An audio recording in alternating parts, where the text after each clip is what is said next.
So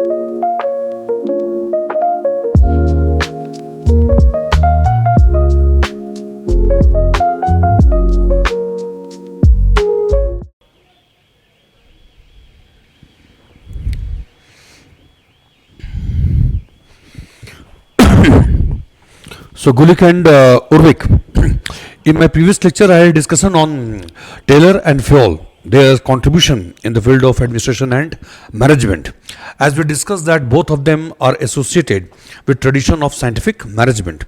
Gulick and Urwick is also known as associated with the tradition of scientific management because Taylor, Fayol, Gulick, Urwick, and even Max Weber, all of them basically tried to develop the science of administration, and accordingly they focused more on non-human component of organization.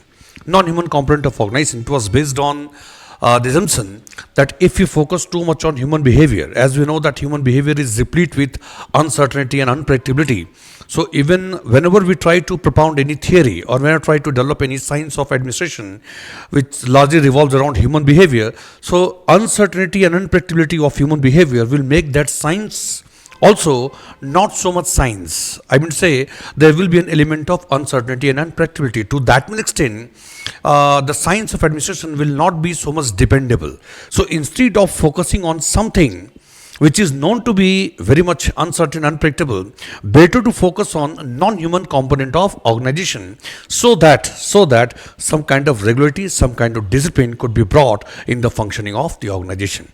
It means in nutshell, they are of the view that if we focus on non-human component of organization like structure, method, technique, process, rules, regulation, technology, skill, all such things, then within the bounds of such structure, scientifically designed structure, human behavior can be controlled, can be managed well towards the accomplishment of organization goals and objective. It means we will develop the structure, method, technique, process scientifically.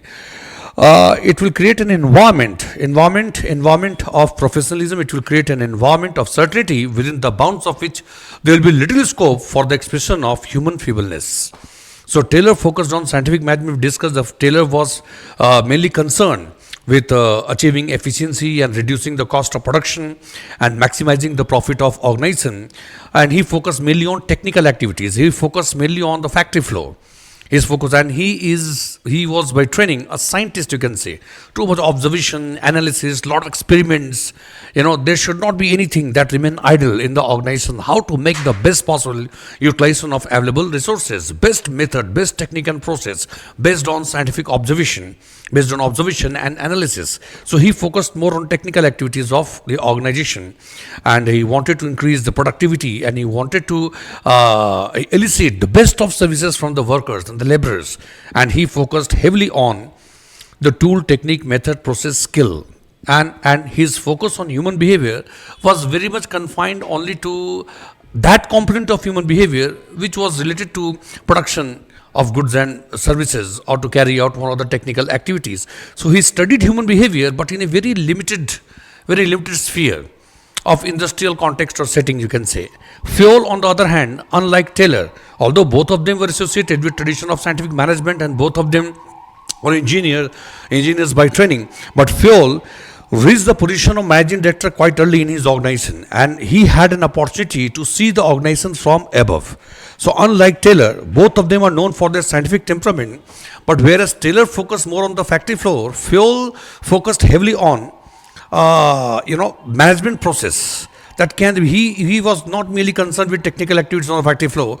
He aimed at developing some kind of process, some kind of method, some kind of impersonal system or the process which could control the things from top to bottom in any organization, from top to different kinds of activities. Fayol is known as a functionalist. Taylor is known as the father of scientific management, and many scholars hold Fayol, they accept Fayol as the father of scientific management. Difference between America and Europe, but Fayol is mainly known as functionalist. So unlike Taylor, he focused on different kinds of activities and functions taking place in the organization. So his perspective was broad. Fayol's perspective was broad compared to Taylor. It means that he basically aimed at developing the process. Can there be any process? Can there be any method? Can there be some kind of impulsive setting? Can we propound certain principles which could be applied all over the world in all types of organization? can we discover something which could control the organization from top to bottom? Management process. So Fayol is known as a functionalist. He identified different kinds of activities, different kind of functions in the organization. He categorized the same, like you have technical activities, you have commercial activities, you have security activities, financial activities. So unlike Taylor, Fayol's the scope of analysis is much broad, and he is not merely concerned with production, productivity, or cost of production prices. He is aware of the reality that an organization is an ensemble of different kinds of activities which are interdependent, interrelated. If you want to maximize profit, you want to bring down you want to increase the level of efficiency, bring down the cost of production, then you will have to focus on internal as well as external environment of the organization. That's why, apart from technical activities, he identified commercial activities as important. So buying and selling, dealing with exchange rate management, then also considering the goods and services being delivered by your competitors. So what could be the best strategy to manage the things? So Fayol, unlike Taylor, has a much broader perspective. He looks at the organization with a top-down approach. And whereas Taylor, instead of focusing on entire organization, he focused mainly on the factory floor management. Both of them are not so much contradictory, rather they are complementary to each other. Point clear? Now come to Gulick and Urwick. We have had discussion on the Fayol's intellectual contribution. We discussed how he identified different activities and functions, and secondly, we discussed 14 principles of management, which Fayol had propounded. 14 principles of management, which he claimed that they had universal relevance and value. It means all type of organization, religious organization, or social organization, or cultural organization, a political organization, public administration, private administration, civil administration, military administration, whatever be the nature of organization or administration management, these 14 principles hold universal relevance according to Fayol. So we discussed the 14 principles one by one, related to division of work and specialization, or unity of command or centralization, stability of tenure, better remuneration, or the spirit of cooperation, unity of direction and purpose. All 14 principles we have discussed in detail, which he claimed had universal relevance. Point clear? Fayol's contribution is given a lot of importance because he is among those scholars who dominated the world of administration management for a very long period of time. So he gave, the Taylor and Fayol put together gave a firm foundation to administrative thought or organizational theories, which was followed by others. Good that Gulick and Urwick, they were very much appreciative of the contributions made by Taylor and Fayol. But instead of working on Taylorism and Fayolism and to expand the scope of Fayolism further, they preferred to focus on those areas which had remained largely untouched by Taylor and Fayol. I repeat that Gulick and Urwick, they are also known as one of the greatest writers or thinkers in the world of administration and management.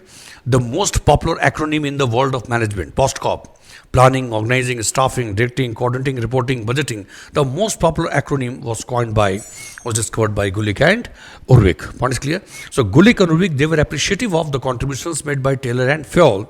But Gulick and Urwick, instead of further expanding Taylorism or Fayolism, or to make further addition to the 14 principles or whatever intellectual contributions which were made by Taylor and Fayol, they preferred to focus on those areas which had remained largely untouched. And what was that area?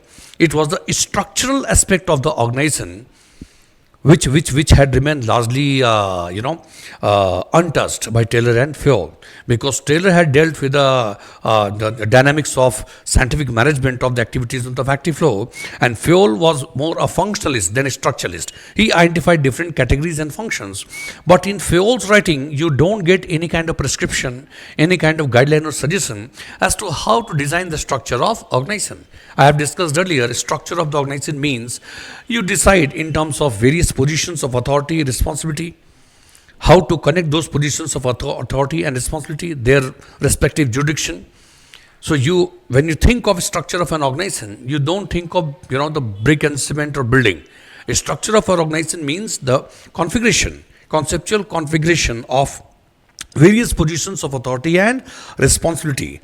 Various positions of authority and responsibility connected with one another meaningfully from top to bottom, a vertical and horizontal expression. Getting a point? That is structure. Structure facilitates a division of objectives into sub-objectives, They can then sub-objectives into further smaller objectives. What is clear? Then it provides for the systematic dispersal of power, authority, control, jurisdiction at different levels along vertical and horizontal lines, and various positions are properly connected to one another so that the collective effort being made by two or more persons in any organization, that collective effort, collective enterprise is brought in the realm of some kind of certainty, some kind of regularity and discipline. So Taylor and Fayol, they did not work so much on the structural aspect of the organization. They did not work on the structural aspect of organization, how to create various departments, how to organize different persons in the organization along the line of hierarchy. So be the span of control or centralization or decentralization, how to achieve coordination of various positions of authority and responsibility. So they did not work much on the structure. It means Taylor and Fayol did not propound any principles or did not provide any guidelines which could help the members of the organization to draw or design their structure. This is something which was taken up by Gulick and Urwick, but does not mean that Fayolism is not so much significant in so far as structural dimension of organization. Had it not been for the identification of different activities and functions related to one another, there would be little ground for the development of structural dimension of organization. So Taylor and Fayol, Gulick and Urwick, they are not to be seen in watertight compartments. Are you getting a point? Had it not been for the success of Fayolism, it would be difficult for the Gulick and Urwick to think of any structure. So when you identify and when you categorize different kinds of activities and functions, then only you discuss about, you can think about structure, or you can think of developing different departments. Then you go one step further, how to create various departments, how to create various subsystems. So you can create subsystems based on persons, or you can create various subsystems and departments based on process. You can create various subsystems and departments based on purpose. So there can be different principles or different factors that you can apply to design the structure of organization. It is here that the Gulick and Urwick, they took advantage of the existing state of affairs, and instead of further expanding Taylorism and Fayolism, they prefer to deal with the structural dimension of organization, and in this way, the course of evolution of public administration as a discipline, or more particularly the evolution of organizational theories, it was taken to a next stage by Gulick and Urwick. So they dealt with the structural dimension of organization. Point clear? It is again this backdrop that you need to understand. It is again this backdrop that you understand the contributions made by Gulick and Urwick. So both of them worked together for a very long period of time, and they had some advantage. They had some advantage compared to Taylor and Fayol. If Taylor had an advantage of, having worked in the organization at different levels, because Taylor had joined just as a laborer in the organization. So he had very first-hand experience of what happens at the level of workers and what leads to dispute between management and the workers. That in a way supported his ideas in a much better way compared to other scholars, because Taylor was not dependent on the experience of others. He himself, did experience what happens with the workers, what kind of problems and dispute do arise, what is the line of thinking of the workers, their attitude, their mentality. So he had an advantage. So he had a very first-hand experience, and that's why he could deal to the minutest of details, the management affairs on the factory floor. So a kind of scientist, deep observation analysis. Fayol had an advantage of having worked in an organization for such a long period of time on the position of managing director. So as the head of the organization for such a long period of time, more than 35 years. So he had an advantage to see the organization from above, an integrated macro view of the organization. Point clear? Similarly, Gulick and Urwick had certain advantages which were not there with Taylor and Fayol. Good that they contributed differently. They made intellectual contribution, but different on the different aspects of the organization, and that in the course of time took the course of evolution, and that took the course of evolution of organizational theories of public administration to the next stage. So Gulick and Urwick, what is their advantage? That both of them had experience of civil administration as well as military administration. Taylor and Fayol had worked lastly in the private organization, but Gulick and Urwick, they had experience of public administration as well as private administration. They had worked with both public and private in the public and private setting, and they had advantage in terms of having experience of military administration as well as civil administration. In fact, the concept of line, staff, and auxiliary agency, which was brought in the realm of public administration and management, by Gulick and Urwick, it was basically imported by them from the world of military administration. They had closely observed how the military administration was organized. So they had seen the military organizations based on line and staff agency, and that idea they incorporated in the world of public administration and management. So credit for incorporating those ideas from military administration to public or civil administration, the credit goes to Gulick and Urwick. So they had experience of public administration and private administration. They had understanding of civil administration as well as military administration, and they were associated with academic world of public administration, and then they had also closely observed the practicing world of administration. In fact, they had worked as administrator. So from city management to the macro level management of academic institutions related to administration management. So their experience, what I mean to say, the collective experience of Gulick and Urwick, the scope of such experience is so broad compared to Taylor and Fayol. They are the beginners. They took the initiative. They said, I am not willing to undermine the significance of Taylorism and Fayolism. What I mean to say, that they had distinct set of advantages. That's why they contributed in their own unique way. Point is clear? And that actually contributed to the richness of, you can say, public administration as a discipline. And that made a significant contribution, getting a point, in the intellectual corpus of administration and management. So Taylor and Fayol, then you have Gulick and Urwick. So credit goes to Gulick and Urwick for discovering the most popular acronym in the world of administration and management, that is POSDCORB. That in the 7 letters, they encapsulated the spirit of management. And they said that whatever be the nature of organization, in every organization, managerial activities means planning, organizing, staffing, directing, coordinating, reporting, and budgeting. So they identified the 7, the most fundamental activities in the management, the most fundamental basic activities which could be seen in all types of organization. They discovered, they encapsulated it so nicely in the word POSDCORB. This acronym POSDCORB. And then on the other hand, they imported the idea of line and staff agency, the concept of line and staff agency, which was there in the military administration. They incorporated from the military administration this idea into the world of public administration. Point clear? And then being a structuralist, they gave certain principles of structuring the organization. They propounded the principles how to design the structure of organization. They were of the view that structure has to be designed scientifically. Structure is more important than anything. If your structure, technique, method, process, it is well designed, scientifically designed, then within the bounds of it, there will be little scope for the expression of any kind of indiscipline or any kind of feebleness related to human behavior. Point is clear. So that's why they focused more on the structural aspect of the organization. And they were of the view that yes, there can be science of administration and we should develop, a distinct science of administration. But that science of administration could be developed only when human factor is kept away.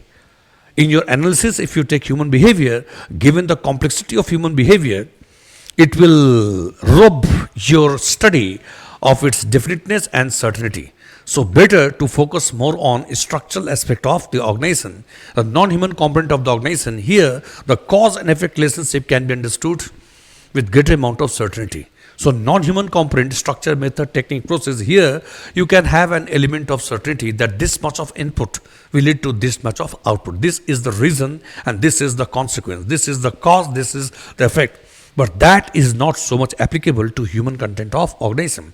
It does not mean that they were not aware of the significance of human behavior. In their writings, in the latter decades of their career, they also acknowledged that human factor and time factor is very much important. Organizations are structured by human beings. Organizations are designed organizations established by human beings. Organizations cater to the needs of human beings. and organizations come to an end because of the action of human beings. Ultimate objective of organization to ultimate objective of all administration and management is to cater to the needs of human beings, welfare, development, security, something like this. Administration, the basic purpose of administration is that it means they understood and they streamlined the significance of human component of the organization, but in their academic career or in the course of developing principles of administration, they focused mainly on the structural aspect of organization. You can say that their focus on structural dimension of organization was not so much based on ignorance regarding human behavior, significance of human behavior. Rather, it was based on their acknowledgement of the fact that human behavior is replete with uncertainty. That's why we are focusing more on which is comparatively more certain. And they contributed in the process towards the development of science of administration. So it is again this backdrop we need to understand the contribution of Gulick and Urwick in contraposition to the contributions which were made by Taylor and Fayol. In fact, it is not correctly to say in contraposition. I mean to say this is an evolutionary process. So Fayol was a functionalist, and Gulick and Urwick, instead of functioning on the functions, instead of working on the functions of the organization, different types of functions, they prefer to focus more on a structural dimension of organization. And in this way, one component of the organization became largely complete. The technique, method, process, activities, functions, and then Gulick-Urwick suggested how to design the structure of organization. Point clear? So if you see in totality, Taylor, Fayol, Gulick and Urwick, okay, put together, they laid a very firm foundation, for the organization. In fact, they were able to deal with the burning questions of time. Later on, many scholars have come, humanistic school of thought and behavioral school of thought, questioning their rationality behind, too much of focus on a structural dimension of organization. They also criticized such contributions as characterized by structural orthodoxy and lot many things.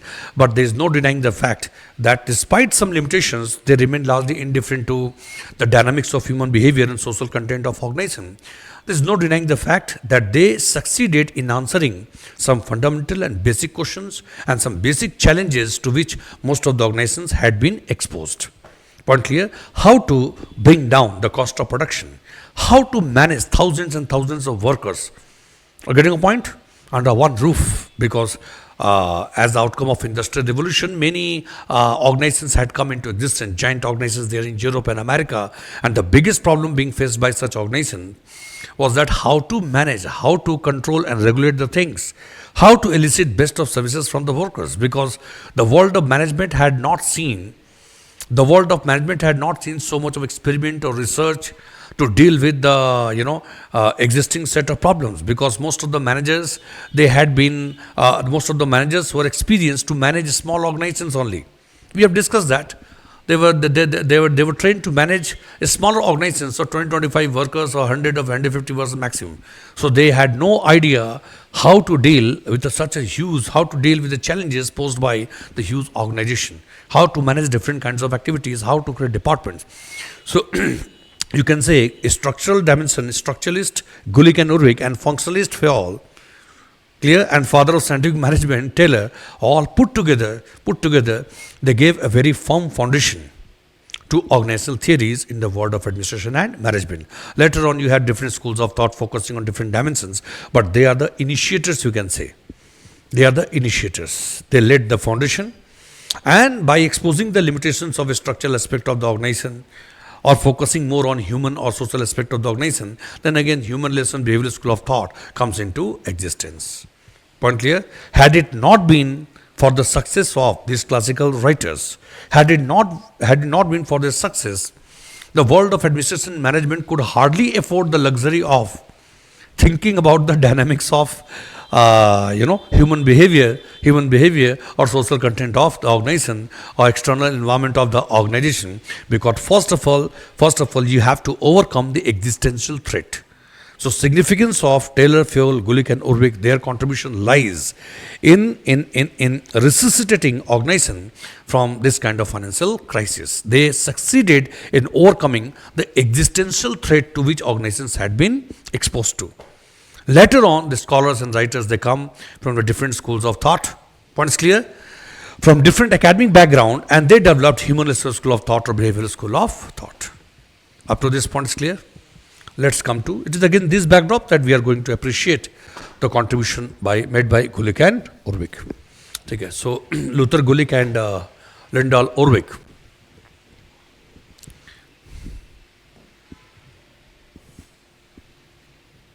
Brief life sketch. So if you see the brief life sketch, Luther Gulick, born in Osaka, Japan, 1892, doctorate from Columbia University, 920, conferred with LLD, and then member of National Defense Council, First World War, then member, City Research Institute, New York, administrator of the city of New York. Unlike Taylor and Fayol, they had the first experience of public administration in practice. Point clear? So administrator of the city of New York, then you have president of the Institute of Public Administration, then member, president committee on administrative management. So if you see, broadly, if you see the background of Mr. Gulick, Luther Gulick, so he has an experience of an administrator, he has an experience of academic world of public administration. Points clear? So he's a member, City Research Institute, he's associated with the academic world, and then he has seen the practicing world of administration, president of the Institute of Public Administration. Similarly, you have, and his intellectual contributions are like metropolitan problems, American ideas, modern management for the city of New York. Then you have papers on the science of management. Clear? So this is about Gulick. And now come to Urwick. Urwick, brief life sketch. Born in Britain, 1891. Academic background, Oxford University. So academically, very sound. Point clear? Oxford University. Then Lieutenant Colonel in British Army, First World War. So he was the member, Gulick was a member of National Defense Council and is the Lieutenant Colonel in British Army, First World War. This is a consultant on industrial management. This is what I was emphasizing just a short while ago, that put together Gulick and Urwick. They have good understanding and experience of civil as well as military administration, public or private administration. They have seen the academic side of public administration, and they have also seen the practicing world of administration. So they are much better placed compared to many other writers to focus on structural dimension of organization or practical problems of the organization, how to manage the things with due efficiency and effectiveness. This is the advantage. Every scholar has some kind of advantage, and that's why he succeeds in dealing with one or other aspects of the subject matter successfully. Good that there is a heterogeneity. Good that they come from different academic background, different set of experiences, and that's why they succeed in unraveling different aspects, dimensions of the organization at different levels. Okay, and contribute to the development of a totalistic perspective, a total body or theoretical body of the subject matter.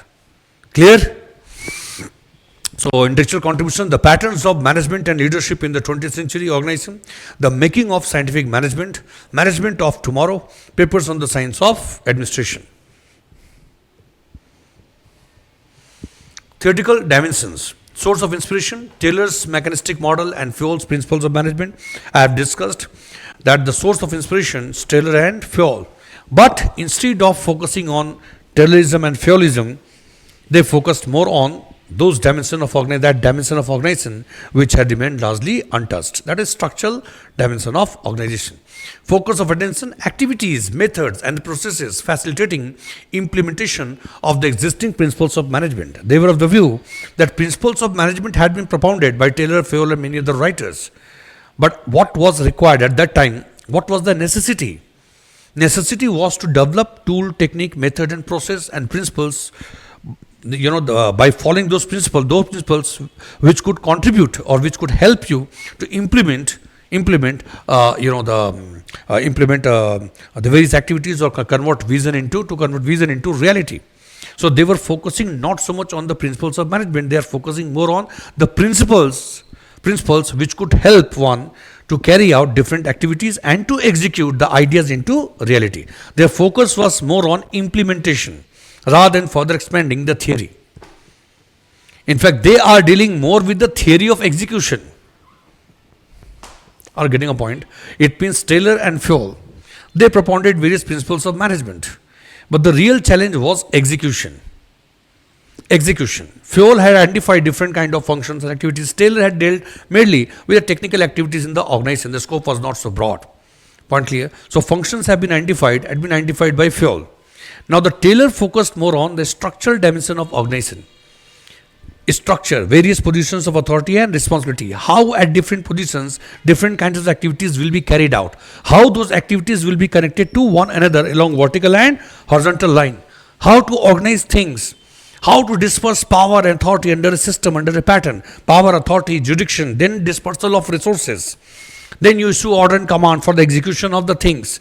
How the execution of those activities at different levels are to be coordinated with one another, finally leading to accomplishment of the main objective. Point clear? So that's why they focus more on the principles, those principles which could help one to design the structure of organization, and principles which could help in getting things done properly. Clear? Focus of attention, activities, methods and processes facilitating implementation of existing principles of management. ठीक है? Then source of strength. देखो ये तुम्हारे focus इस समझ में आ गया ना, activities, methods and processes facilitating implementation of the existing principles of management. Taylor Fayol तो है अपनी जगह पे, टेलिज्म फ्योलिज्म, लेकिन फाइनल उसको एग्जीक्यूट कैसे करें.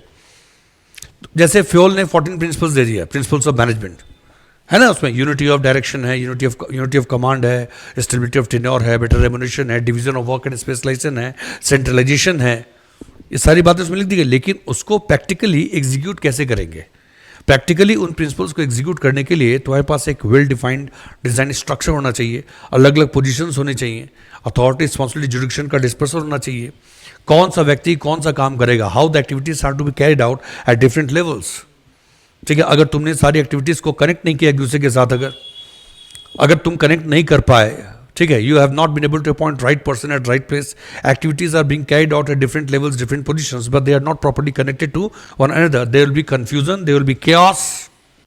क्या समझे? Confusion and chaos and accomplishment of ultimate objective will not be possible. So they focus more on those processes, those activities, the techniques and the methods by which things could be properly executed. Then a source of strength, broad-based theoretical horizon bringing within its fold the experience of both civil and military administration. This is the source of strength of Gulick and Urwick. Point clear? They bring within the bounds of their theory the experience of both civil administration and military administration. ठीक है. Then achievements, the most sought after acronym. Administration management की दुनिया में सबसे popular कोई acronym, कोई word अगर है तो है पोस्टकॉप.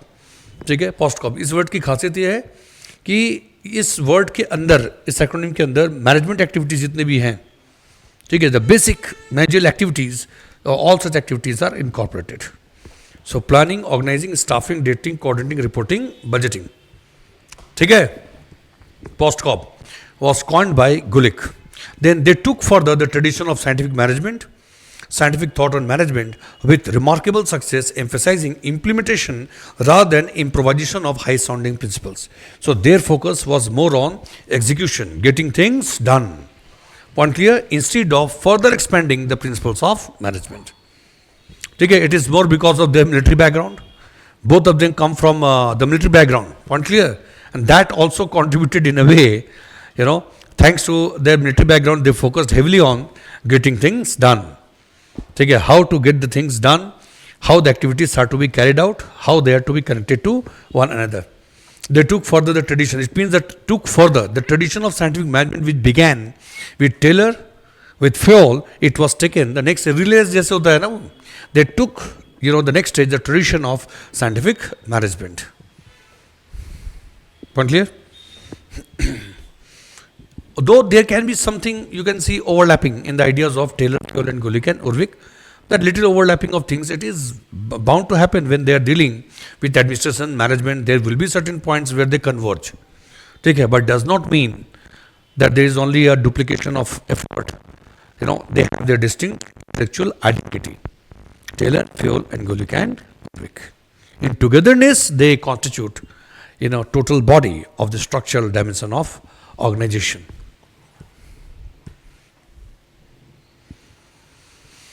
Basic ideas, structure of organization. According to Gulick and Urwick, to design any organization is very much like designing a car.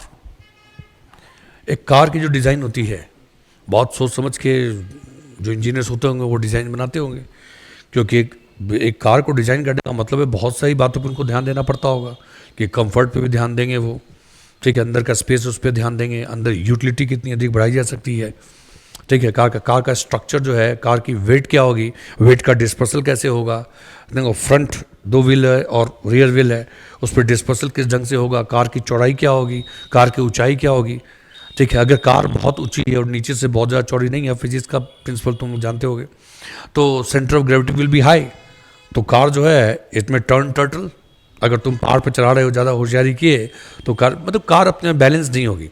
तो मतलब परफेक्ट डिज़ाइन या एक अच्छी डिज़ाइन उसको बोलते हैं, काफ़ी सोच समझ के कार क्या है, उसकी यूटिलिटी क्या है, उसकी कैटेगरी क्या है, उसको यूज़ करने वाले लोगों का मकसद क्या होगा, वो किस ढंग की कार चाहते हैं, ऑफ रोडिंग वगैरह इन सब के लिए, एडवेंचर ट्रिप के लिए चाहिए या फिर फैमिली कार है, तो कई तरह की चीज़ों को सोच करके एक परफेक्ट डिज़ाइन वो बनाते हैं। उसमें कई सारे फैक्टर्स उनको कंसिडर करना पड़ता है। अगर कार का वेट डिस्पर्सल बहुत सही अगर नहीं है, समझ में किसी प्रिंसिपल को फॉलो नहीं करता है, तो वो एक तरह से डिज़ाइन फॉल्टी होगा, और डिज़ाइन फॉल्टी अगर है तो उसके 10 तरह के प्रॉब्लम्स होंगे। कार का वेट ही बहुत ज़्यादा हो गया, इंजन की कैपेसिटी कितनी है, व्हील्स जो लगे हैं वो व्हील्स के साथ उसका सिंक्रोनाइजेशन किस ढंग से हो रहा है, मतलब वो तो हम लोग नहीं जानते उतना, लेकिन ये पता है कि डिज़ाइन जो कार की है वो ऐसे नहीं बन जाती, बहुत सोच समझ कर बनाना पड़ता है, ठीक है। एग्जैक्टली ऐसा ही है to design the structure of organisation. अगर एक ऑर्गेनाइजेशन का स्ट्रक्चर तुम डिज़ाइन कर रहे हो, इसका मतलब है कि you are taking decisions regarding various positions of authority and responsibility. Then you will have to ensure that various positions are properly connected to one another. You will have to take decisions regarding the levels in the hierarchy. You will have to decide, in terms of span of control, how many subordinates will be there in general, under the control of one superior. So you will have to take decisions regarding hierarchy, regarding span of control, and how the supervision will take place, centralization or decentralization, too much of authority and responsibility at the top, or too much of authority and less of responsibility at the there can be number of problems with the structure of organization. So to design the structure of an organization is very much like designing a car. You take into consideration the objectives for accomplishment of those objectives or that objective, different kinds of activities to be carried out in accordance with those activities, because an organization's activities may be more homogeneous than heterogeneous, or there can be different kinds of activities in an organization to be carried out by different groups and different departments. So a number of things are required to be taken into consideration. Accordingly, you decide there will be how many levels will be there in the hierarchy, what will the span of control, centralization or decentralization. So authority and responsibility at various positions, authority and responsibility should be coterminous. Point clear? If too much of authority is there at the top, then top heavy organization will be there, and too much of authority is at the base. Too much authority is there, that will also be dangerous. Too much authority at the base, it means they will be taking all the decisions, and those who are sitting at the top will not be aware on many occasions of what is happening there. So authority and responsibility, the scope of activities, scope of supervision, many things are required to be taken care of to ensure that organization functions smoothly. Point clear? Smoothly, with higher level of efficiency to accomplish the objectives. There are various positions. Right persons are to be sent to the right position. There is a saying in the world of administration management that people are not good or bad. People become good or bad at the given situation, at the given position. Okay, if you are appointing a person who is good in finance and you have appointed that person in the technical department, obviously he won't be able to perform. The problem lies not with the person, problem lies with the management. Okay, you should know that there are various positions and every position has some requirement. Okay, given the nature of that position, the nature of responsibilities associated with the position, you appoint appropriate person. So designing the structure of organization means that you ensure that there are various positions of authority and responsibility. You are required to decide what will be the levels, number of levels in the hierarchy. There will be a long hierarchy or short hierarchy. There has to be some reason behind that. Scientific management का जो basic concept है वो मतलब कि तुमने अगर 7 level रखा है या 10, तो you must be capable of answering the questions related to that. Why 7, why not 6 और why not 8? Point is clear? Then how have you created various department? So you have created 25 department. 25 departments for what? For this subject matters. Is there any kind of overlapping? These 2 departments, 3 departments could be easily merged into one. So you have created 3 departments on those subject matters which are interrelated, interdependent, interconnected. Point clear? What will be the level of centralization or decentralization? Okay, so structuring the organization is not an easy thing. There are certain principles one needs to follow. Point clear? Authority flows downwards. Responsibility moves upward.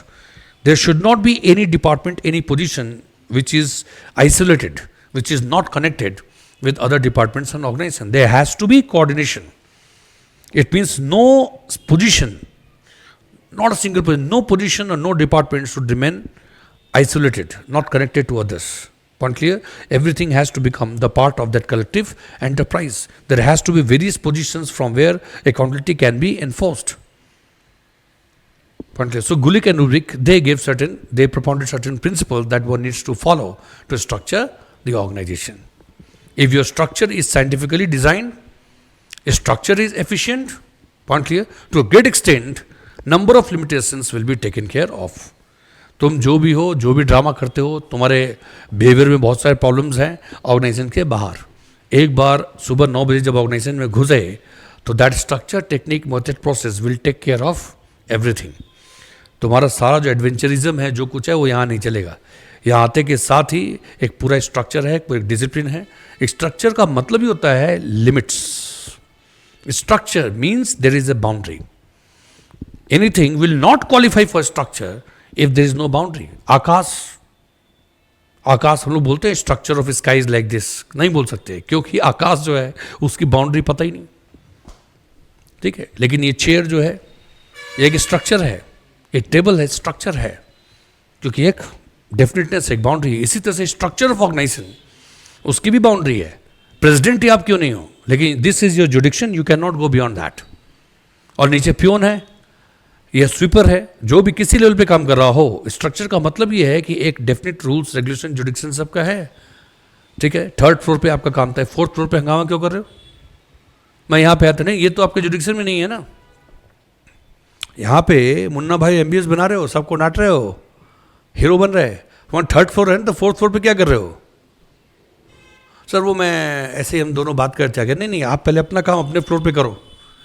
अगर यहाँ तो आपका जो head है वो अगर आपको बुलाएगा तो ऊपर आएंगे, अपनी मर्जी से आप ये नहीं कर सकते.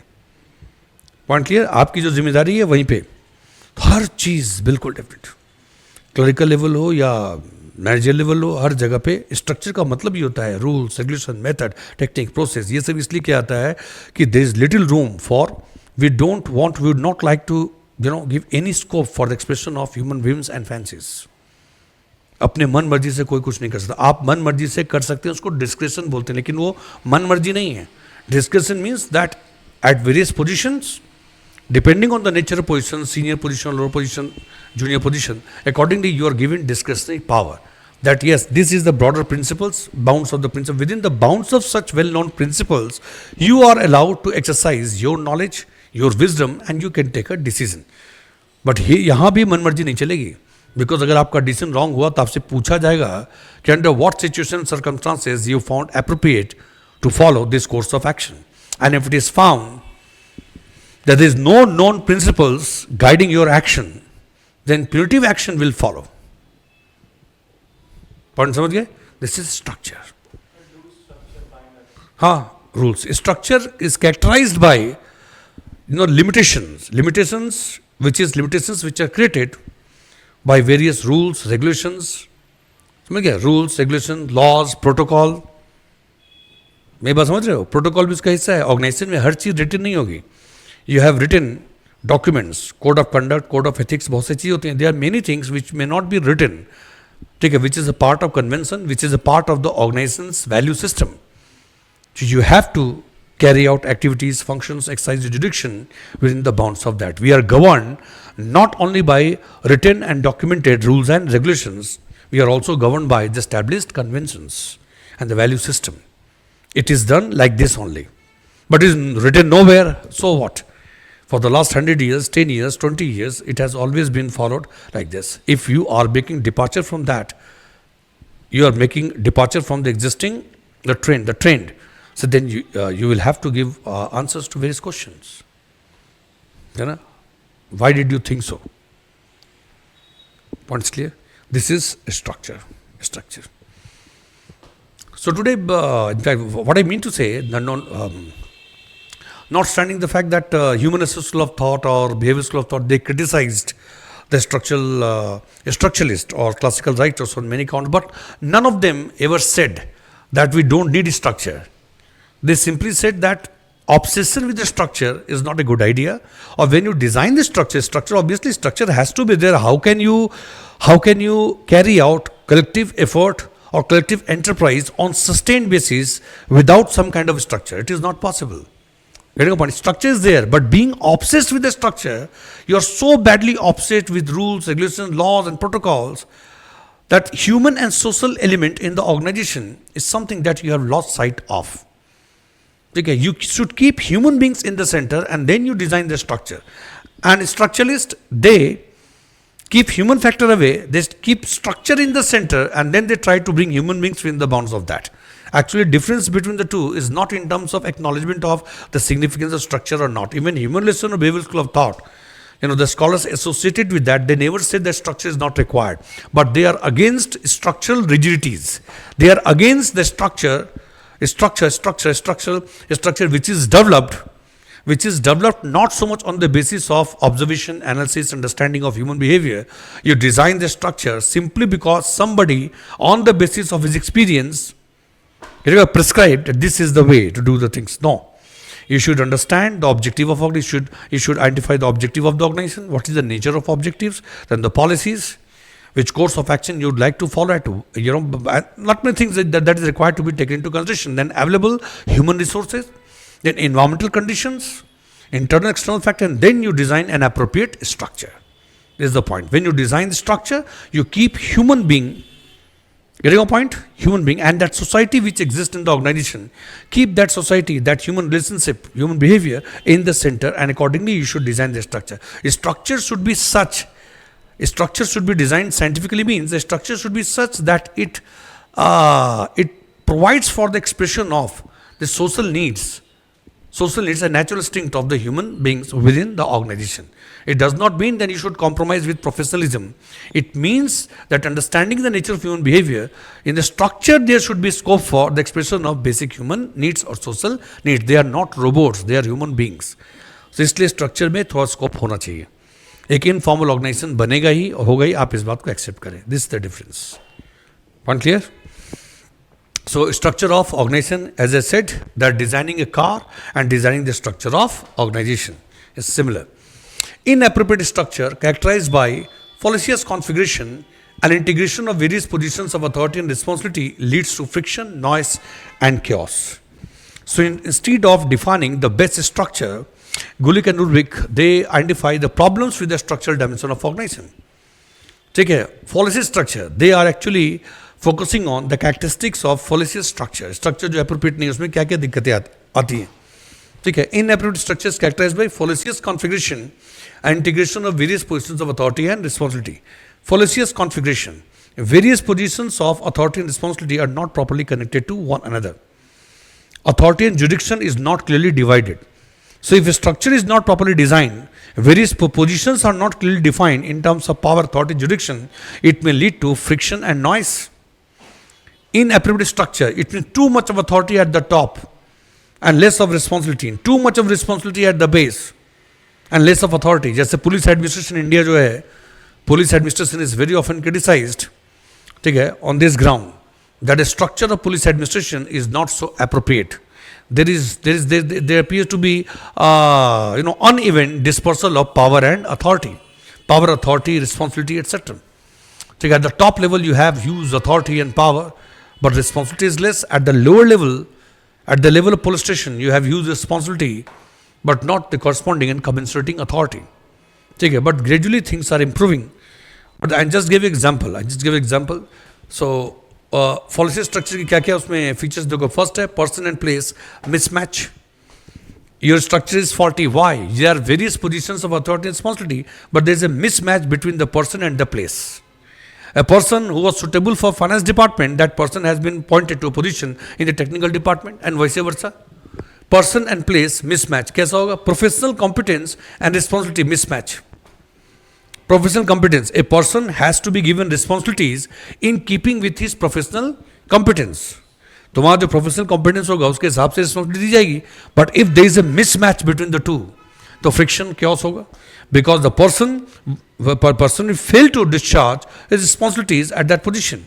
Then you have poor coordination, job and position, no definition. Then you have क्या क्या इसके कैरेक्टरिस्टिक फीचर्स के? फर्स्ट है job and position, no definition. So there are various positions to carry out different kinds of responsibilities, but that job, that position has not been clearly defined. This is the position of purchase officer. Second, then what are these responsibilities? What kind of activities he is supposed to carry out? If the job and positions are not well defined, what kind of competence is required? Technical qualifications, professional qualifications, getting a point? What kind of academic background is required, how much of experience. If things are not properly defined, then what will happen? Mismatch. This is certainly not the case of right person at the right place. Then you have poor coordination. You have various positions of authority and responsibility, but they are not properly connected to one another. If they are not properly connected to one another, then there can be duplication of effort. There can be friction and conflict. Point is clear? Poor coordination. Then you have dependency on individual personalities. Okay? So how can a structure will not be a good structure. Getting a point? A structure will not be a good structure if it is heavily dependent on the personality of an individual. A good structure is the one which is impersonal. Persons may come and go, but structure will always remain there. The structure is well defined, various positions of authority, responsibility has been defined, jurisdiction is clearly defined, they are properly connected to one another. Now the persons will come and the persons will be appointed to another position, they will discharge their responsibilities, they would leave the organization, somebody else will come. Everything is so well defined that for this position this much of competence is required. Are you getting a point? But if the structure is such that it is heavily dependent on leadership qualities of the chairman, that structure is not a good structure, because as long as he is continuing as the chairman of the organization, things are falling in line, things are going well. Point clear. But what after him? What will happen after him? That's why good leaders in public administration or private administration, political leadership, administrative leadership, good leaders, they try to ensure that the structure which they are heading, organizations which they are heading, should never become dependent on their personality. They tend to institutionalize things as early as possible, so that tomorrow they remain there, they don't remain there. Okay, but organizations will always remain there, it will remain in continence. A good structure is the one which is impersonal. A good structure is the one which has been carefully designed. Carefully designed means there has been scientific observation,